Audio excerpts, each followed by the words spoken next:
কাছাড় জেলার উদয়পন পানগ্রামে rod industry ক্যাডি global ইনফ্রাস্ট্রাকচারে বিস্ফোরণের ঘটনায় গুয়াহাটি থেকে গ্রেফতার করা হয় মালিকপক্ষের এক পরিচালককে।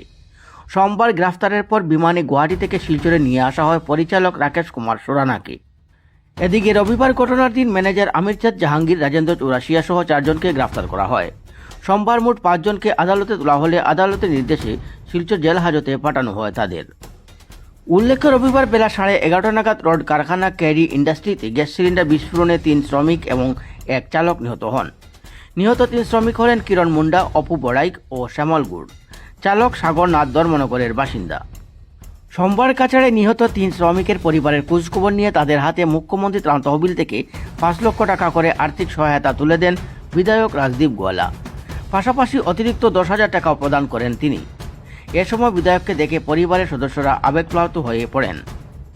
বিধায়ক সাংবাদিকদের জানান, মুখ্যমন্ত্রীর নির্দেশে ঘটনাটির ম্যাজিস্ট্রেট পর্যায়ে তদন্ত শুরু হয়েছে। পাশাপাশি বিস্ফোরণের প্রকৃত কারণ উদ্ঘাটনে ফরেনসিক বিশেষজ্ঞ দল ঘটনাস্থলে আসছে। তিনি বলেন, মুখ্যমন্ত্রী স্পষ্ট নির্দেশ দিয়েছেন, এই দুর্ঘটনার জন্য দায়ী কাউকে ছাড় দেওয়া হবে না। মুখ্যমন্ত্রী আমাদের পাঠাইছেন, ডিসি সাহেব আইসেন, এখানে সার্কেল অফিসার, ডিসি সব এখানে আমরা আইসি।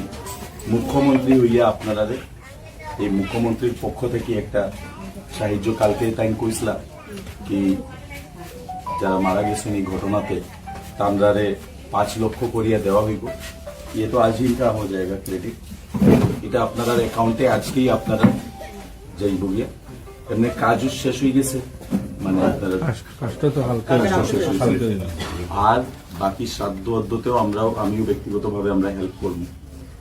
এখন করার তো কিছু নাই। দেখো ভাই, আমরা মুখ্যমন্ত্রী কিন্তু কালকে এই ঘটনা হওয়ার পরে আমি তাইনের অনেক গেছি, লগে লগে তাই সব বিভাগে ফোন করিয়া ব্যবস্থা করছি এবং এটা কার কি কারণে এই ঘটনাটা হয়েছে এটারও তদন্ত করার লাগি ডিসি সাহেবরে কোয়া হয়েছে। এটার একটা ম্যাজিস্ট্রেরিয়াল এনকোয়ারি হইব, ঘটনাটা কেন হয়েছে, কোন জায়গাতে খামখেয়ালি হয়েছে বা ল্যাপস হয়েছে, সেফটি নর্ম ফলো করা হয়েছে কিনা। কেন আমরা চাই না এই ধরনের ঘটনা ভবিষ্যতে কোনোদিনই হোক।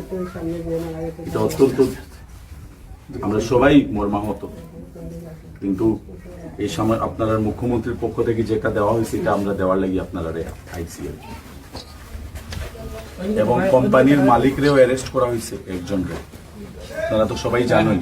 এবং কোম্পানির পক্ষ থেকে কি দেওয়া হইব এটাও আমরা ডিসি সাহেব সব আমরা মিলিয়ে আলাপ করিয়া যেটা একটা ভালো কম্পেনসেশন আপনারা দেওয়া হয়। আর আপনারা যদি কোনো কথা থাকলে আপনারা আপনাদের কইতে পারেন।